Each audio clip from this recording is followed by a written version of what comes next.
begin with your most powerful bioorganic complex, your mind.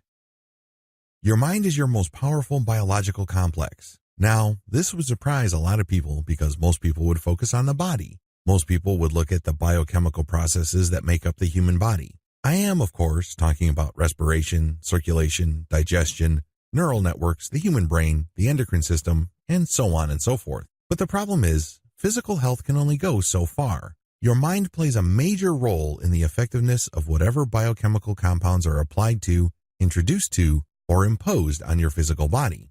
Let's put it this way. If you were playing basketball and you were taking a shot and you assume that the ball is not going to go in when you take a shot, chances are quite high that when you take a shot, a lot of them will not make it. Maybe the ball will bounce off the backboard.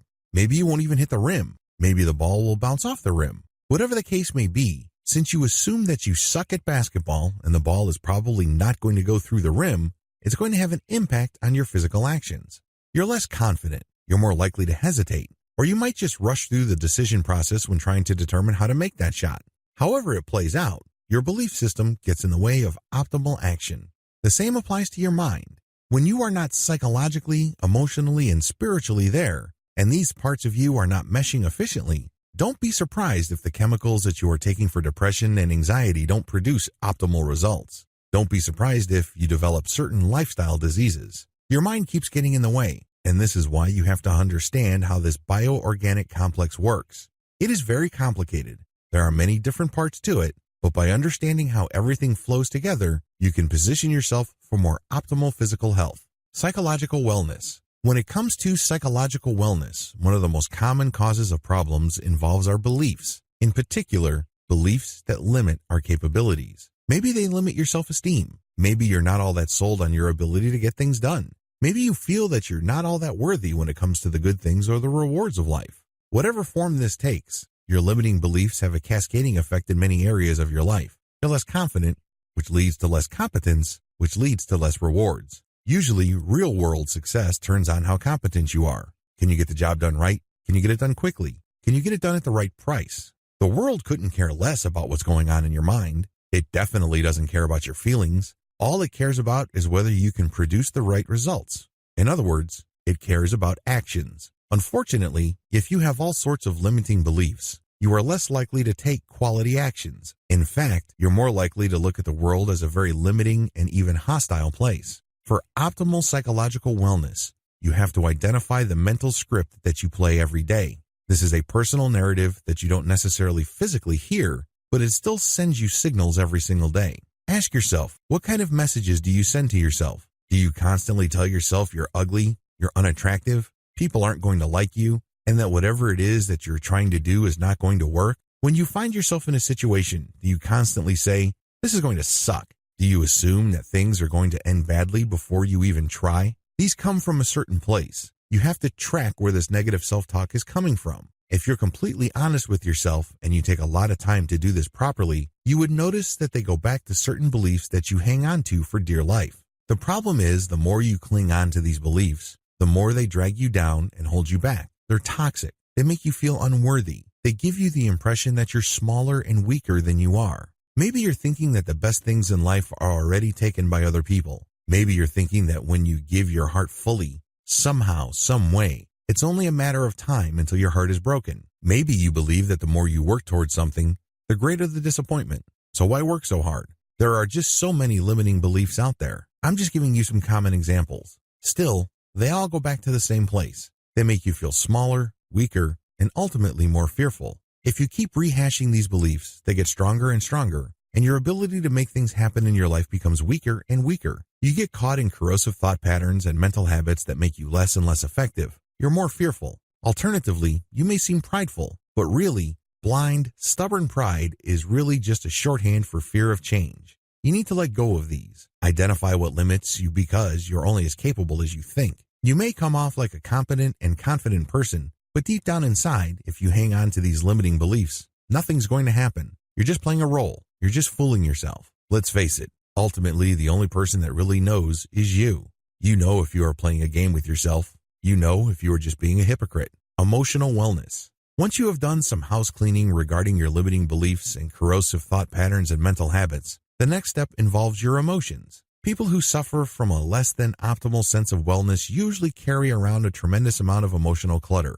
Do you work yourself up over stuff that really doesn't matter? Do you keep dwelling on stuff from the past that drains a tremendous amount of your emotional energy? Are you hanging on to stuff that just continues to burn you up or take up a lot of emotional resources? Usually, when people say the word hoarder, we think of a person who keeps all sorts of junk in their home.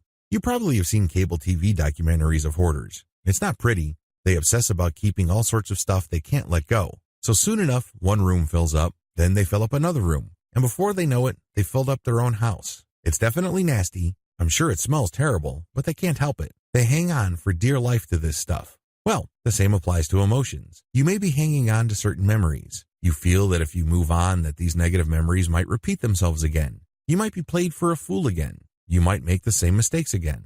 Whatever reasons you give yourself, you hang on to these memories and these negative thoughts. The negative emotions that they produce clutter your mind. You feel like you can't help it. For example, if you had a boyfriend or a girlfriend in high school broke your heart, you can choose to constantly think about that person or certain memories regarding that person. As you live your life, when you come across something fairly random, it might trigger memories and the emotions keep coming back. This clutters your emotional state. It weighs you down. It's hard to move on. It would be nice if this was all benign like a tumor, but it actually spreads to other areas of your life. That heaviness that you feel drains emotional resources that you could have been using for better results. Maybe without this emotional clutter, you would be a more optimistic person. You may be more open to new experiences. You may be more likely to experiment or view life as some sort of adventure. Unfortunately, you keep hanging on to this emotional clutter and, worse yet, interpreting them in the worst way possible. It's like hanging on to poison. You think the more you hold it in your hand, the less likely you'll put it in your mouth. Little do you know it's seeping through your skin. It's definitely holding you back from grasping more productive things with your hand. At best, it's taking up space, which you could have used for more productive emotions. Spiritual wellness. Your sense of meaning and purpose is crucial. If you want to live a truly complete and meaningful life, you have to have a sense of why. You really do. You have to at least have an impression that your life is meant to go somewhere.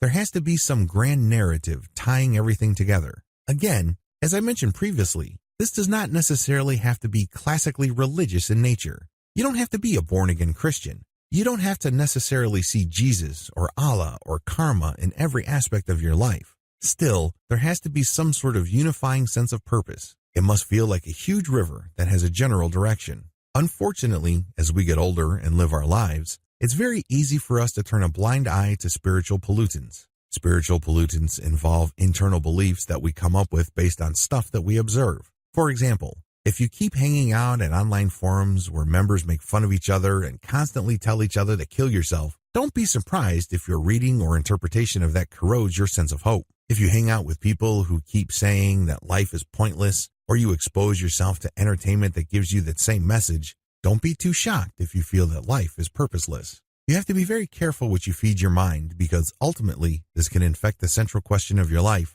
which is why.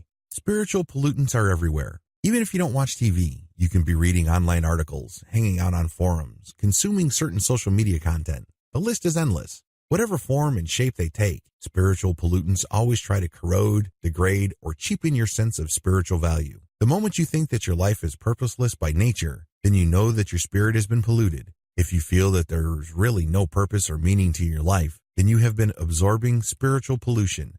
Again, you don't necessarily have to believe in heaven or nirvana for this to be valid. The key here is that a sense of flow is missing. It seems like your life is just you spinning your wheels and going around pointlessly. Each day, the exact replica of the day that preceded it. Understand the impact of your mental habits. Make no mistake about it. If you don't have a laser focus on your psychological, emotional, and spiritual wellness, you're likely to pick up negative mental habits. When you detect certain things, for example, a friend that says he or she got a new job, it's very easy for you to become negative. It's very easy for you to assume the worst. The same applies to new relationships and new experiences. You may not be aware of it at first, but the more you entertain emotional clutter, limiting beliefs, and spiritual pollutants, it all becomes a thick, corrosive mental soup. This then sustains and nourishes negative mental habits. If you feel that you're always assuming the worst, or if you feel that you are always envious and comparing yourself to other people and coming up short, it's because you have developed these mental habits.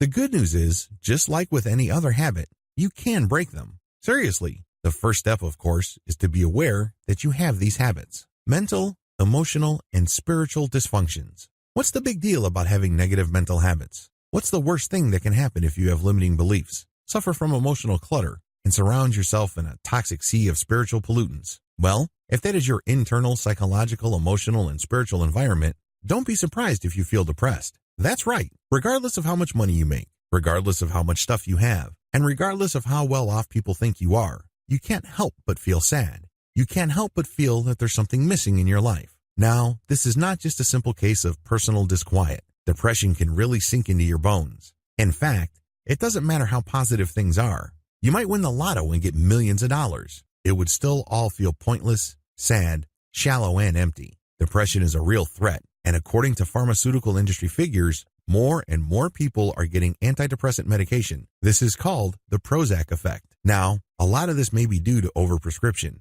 This may be due to doctors just being too eager to prescribe antidepressants. But a large part of this is also reflective of the fact that people, by and large, have become disconnected. It's harder and harder for them to feel that sense of purpose. It's harder and harder for them to feel complete.